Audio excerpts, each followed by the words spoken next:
are watching खबर face to face. दर्शकों, आप देख रहे हैं खबर फेस टू फेस में दिशा राजमी। आज मैं वार्ड क्रमांक 33 में आया, जहां से नौशीन खलीफा यहाँ से उम्मीदवार है और जिस तरह से बीएमसी का चुनाव 15 जनवरी को होना है, उसी को लेकर ऑटो रिक्शा की निशानी लेकर खड़ी हुई है नौशीन खलीफा। उनसे बात करने से पहले आपको बता दूं कि जो रिक्शा जो निशानी है, रिक्शा का काम क्या होता है। रिक्शा मुसाफिर को बिना भेदभाव के, धर्म जात के अपने मंजिल तक पहुंचाती है और रोजमर्रा की जिंदगी का एक आसरा है गरीब लोगों के लिए। उसी निशानी को लेकर नौशीन खलीफा जी यहाँ से वार्ड क्रमांक 33 से खड़ी हुई है। अब देखना है कि कितना सक्सेस होती है, रिक्शा कितना चलती है। हम बात करेंगे नौशीन खलीफा जी से। नौशीन खलीफा जी, आप वार्ड क्रमांक 33 से खड़ी हुई है, क्या मुद्दा लेके खड़ी है, क्या मैनिफेस्टो, अगर आप जीत के आती है तो जनता के लिए क्या क्या करेंगे? अस्सलाम वालेकुम, नमस्ते। मैं नौशीन रफ़ी खलीफा वार्ड 33 से इसीलिए खड़ी हुई हूँ क्योंकि पिछले 8 साल से ये वार्ड जो था, कई बार हम ऑफिसों में गए, कई बार अपने मुद्दे लेके गए, पर वहाँ पे ना कोई सुनवाई होती है। बस आज कल में हमको टाला जाता था। लेकिन हमारे यहाँ का जो पानी है, जो टाइमिंग है, यहाँ पे हम रात को दिन और दिन को रात बना के बैठे। टाइमिंग एकदम खराब है यहाँ पे, और पानी जो आता है रात को इतना गंदा आता है, आधा घंटा तो हम भर भी नहीं सकते, हमको वेस्ट करना पड़ता है, उतना पानी वेस्ट होता है। फिर यहाँ की एकदम गटर देखो आप लोग, सब जो ओपन है पूरी, और जो बारिश में इतनी गंदगी से रहती है, जो हमको जाने आने का रास्ता है वो बहुत सारा पानी भर जाता है, उसी में हमारे बच्चे जाते हैं। ऐसे हमारे बच्चे लोग कैसे आगे बढ़ेंगे, कैसे इस वार्ड का आगे होएगा? कोई मतलब इसमें सुविधा नहीं है, निकले रेडी नहीं है, बस आते हैं, दूर से हाथ हिलाते हैं और चले जाते हैं। ये बोलते हैं कि हम आपकी सुनवाई करेंगे, लेकिन इनको 5 दिन पहले याद आता है कि इनको सड़क बनाना है और रोड बनाना है, गलियां बनाना है। बस उसके बाद फिर ये उनको मिलना नहीं होता है, ना ये हमारे वहां तक आते हैं, ना हमारी आवाज़ों को सुनते हैं। इसलिए मैं आज एक आम इंसान बन के आप ही की बीच की रहने वाली हूँ, और मैं कहीं दूर नहीं रहती, इसी वार्ड में रहती हूँ मैं, और आप ही की आवाज़ बन के बीएमसी तक पहुँचाना चाहती हूँ। इसीलिए मैं आप सभी से रिक्वेस्ट करती हूँ कि मुझे ज़्यादा से ज़्यादा आप लोग सपोर्ट करो और वोट करो। आपका वोट देना सबसे बड़ा है। मतलब आप लोग समझ रहे होंगे कि वोट खाली मामूली इंसान करता है, लेकिन नहीं, आप ही के वोट से इस वार्ड बेहतर भी बनता है और वार्ड का खराबा भी आप ही से होता है। तो आप एक सही इंसान को चुनिए जो आपके वार्ड को आगे बढ़ा सकता है। शुक्रिया। आपने जैसे कहा कि यहाँ की गटर की समस्या, नाली की समस्या और पानी जो गंदा आता है उसको आपने उसका दर्द सहा है, तो आप अपने दर्द को सहेंगे, इसलिए चुनाव में खड़ी है पूरी जनता की, आप इसमें सेवा करेंगे या सिर्फ पानी का ही काम करेंगे? देखिए, मैं भी ना रात को इसी समस्या से मैं भी जूझ रही हूँ, लेकिन मैं जो ये परेशानी को समझती ना, दूसरे जो आ रहे हैं वो यहाँ इस वार्ड को समझ नहीं पाएंगे क्योंकि वो यहाँ रहते ही नहीं है। तो मैं जनता के साथ में, जो जनता को भी तकलीफ है वो मुझे भी तकलीफ है, इसीलिए मैं यहाँ पे खड़ी हूँ, ताकि ये हमारा जो भी पानी का समस्या है, जो भी गंदगी है, यहाँ पे बराबर एम्बुलेंस भी नहीं है। यहाँ पे जाने के लिए इतनी ट्रैफिक हो जाती है, 7 नंबर तक हमको आधा 1 घंटा लग जाता है। अगर कभी इमरजेंसी हो तो इंसान कैसे जाएगा? ना कोई यहाँ पे ट्रैफिक क्लियर करने का कोई इंसान नहीं है, कोई चीज की सुविधा ही नहीं है। बस लावारिस के जैसे इस वार्ड को छोड़ दिया है, आते हैं वोट लेके चले जाते हैं। तो मैं चाहती हूँ कि मैं एक आम इंसान के जैसे इस वार्ड को बेहतर बनाऊंगी। ये जो समस्या बताया आपने, और भी कोई समस्या है जिस पर आप काम करना चाहेंगे? बच्चे की यहाँ पे ना पढ़ाई है, पढ़ाई को लेके बच्चे, मैं आज जहाँ से डोर टू डोर जैसे मिल रही हूँ लोगों से, तो बच्चों की ना, तो बच्चे जैसे पढ़ाई के लिए किसी को पता ही नहीं है। आधे लोगों का लैंग्वेज देखो, आधे लोगों को पढ़ाई क्या है वो पता ही नहीं है। ना लाइब्रेरी की सिस्टम है यहाँ पे, ना प्लेग्राउंड है। बच्चे हमारे रोडों पे खेलने के लिए पले है क्या? इसी के लिए आप लोग बैठे। नगर सेवक का मतलब क्या होता है? नगर सेवक होता क्यों है? क्योंकि वार्ड को सही करने के लिए होता है। इसी के लिए साथ आपको भरोसा करते लोग, क्या आप पे विश्वास करके आपको वोट डालते कि आप लोग कुछ करेंगे, लेकिन ऐसा होता नहीं है, बस बोलते और चले जाते। तो मैं इसीलिए खड़ी हूँ।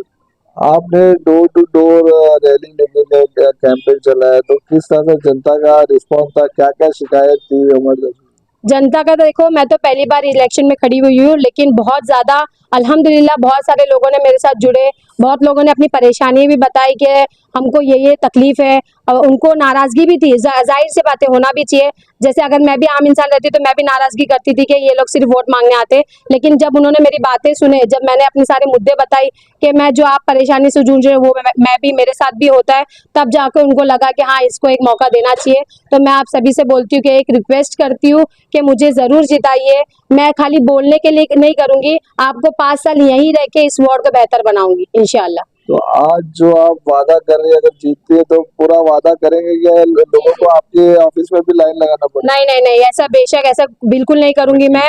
बस एक टीम बनाऊंगी, जैसे जहां जहां से मैं जा रही हूँ वहां तक आज तक कोई नेता नहीं गया। ये तक भी मुझे सुनाई में दिया कि आज एक पहली उम्मीदवार हमारी गली में आई है, हमारे परेशानियों को सुन रही है। तो मैं ऐसी खाली बोलने के लिए नहीं हूँ, परेशानियों को हल करने के लिए खड़ी हुई हूँ। नौशीन जी, यहाँ की वार्ड क्रमांक 33 की जनता से आप क्या अपील करना चाहेंगे? बस यही बोलना चाहूंगी कि अब की बार डरना नहीं है, ना ही बिकना है। बस अपना वोट, अपना हक, अपना एक सही उम्मीदवार को चुन के आपको यहाँ लेके आना है, ताकि इस वार्ड की बेहतरी के लिए। और अपना मत सोचिए, आपके आने वाले बच्चों का सोचिए कि वो कैसे रहेंगे। क्योंकि बहुत से लोग डर जाते हैं कि अगर आप हमको नहीं वोट देंगे तो हमारे ये कर लेंगे वो कर लेंगे। तो डरना बिल्कुल नहीं है, ये वोट सबसे ज्यादा कीमती है। तो आप जाइए, जरूर जाइए, 15 तारीख को आप वोट दीजिए। ये बहुत ज्यादा इंपॉर्टेंट है आपके लिए भी और हमारे लिए भी। और एक सही उम्मीदवार चुन के लेके आइए। चुनाव चिन्ह मेरा चुनाव चिन्ह है, मेरा चुनाव चिन्ह है ऑटो रिक्शा। सभी को पता है और बहुत से लोग वहाँ पे ऑटो रिक्शा ही चलाते हैं। तो बहुत मतलब मुझे लोगों का सपोर्ट मिला है कि हम आपको देंगे। और मेरा चुनाव चिन्ह है ऑटो रिक्शा और 4 नंबर में मेरा बटन है, जरूर इसको दबाना और अब की बार नौशीन आपा को जिता के लेके आना। बहुत बहुत शुक्रिया भाई। आप क्या कहना चाहेंगे? बहुत ही जज्बा लेकर खड़ी हुई है नौशीन खलीफा। जी, मैं ये बस यही कहना चाहूँगा कि जो भी अभी हालात बने हुए हैं मालवनी के अंदर, जैसे कि सियासती राजनीति चल रही है, परिवारवाद चल रहा है, जातिवाद चल रहा है, उसको थोड़ा ऊपर आके हमको थोड़ा सोचना है। क्योंकि हमारा अभी जो हम लोग रह रहे हैं जिस कंडीशन में, गटर का पानी पूरा रोडों पे आता है, जैसे कचरा कहीं भी पड़ा हुआ है उसे साफ करने वाला टाइम टू टाइम कोई आता नहीं है। अगर गलियों में जाके अगर आप देखेंगे तो पाइप्स का पूरा कुछ भी मैनेजमेंट नहीं है। इलीगल कनेक्शन इतने सारे अंदर किए हुए हैं। जैसे कि अभी पिछली जो भी सत्ता में थे यहाँ पे, उन्होंने 7-7 हज़ार, जो बीएमसी में जब आप कनेक्शन लेने जाएंगे तो 7,000 रुपये वहाँ पे खर्चा आता है। लेकिन वहाँ पे 33 हज़ार रुपये लेके कनेक्शन लोगों को दिया गया है, वो भी इलीगल तरीके से।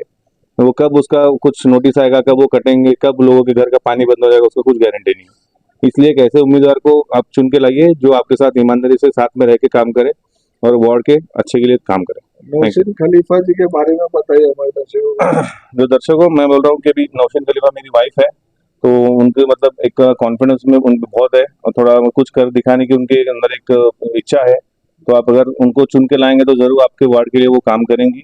और कभी भी आप उनको कॉल कर सकते हो। अगर हम जीत के आते हैं तो हम यहीं पे एक ऑफिस लेंगे जहाँ पे हर एक को एंट्री मिलेगी और हर एक की बात सुनी जाएगी। हम लोग एक टीम बनाने वाले हैं जो हर एक गलियों में जो भी एक एरिया हम लोग डिवाइड कर देंगे, वहाँ पे एक हमारा कार्यकर्ता रहेगा जो अपने जो भी परेशानी वहाँ पे नोट करके हम तक पहुँचाएगा और हम उस पर काम करेंगे। बहुत बहुत शुक्रिया। ये थे हमारे साथ वार्ड क्रमांक 33 की नौशीन रफीक खलीफा, जो यहाँ से खड़ी हुई है। बहुत ही जज्बा और हिम्मत लेकर खड़ी है। जो यहाँ की मालवनी की समस्या है, गटर नाले की और ट्रैफिक की, और जो हॉकर्स बैठते आने जाने के रास्ते में तकलीफें जो झेलना पड़ता है यहाँ की जनता को, और जो खास करके जो यहाँ का पानी का जो टाइमिंग है वो रात के वक्त आता है। रात के वक्त आता है तो जो लेडीज होती है वो बच्चे को पानी भरेगी या सुबह जल्दी उठकर बच्चों को स्कूल में भेजेगी। तो ये समस्या हर आम नागरिक की है। तो अभी देखना है कि इलेक्शन के बाद अगर ये जीत के आती है तो अपने वादे को पूरा करती है या नहीं। आप हमारे चैनल को शेयर करिए, सब्सक्राइब कीजिए।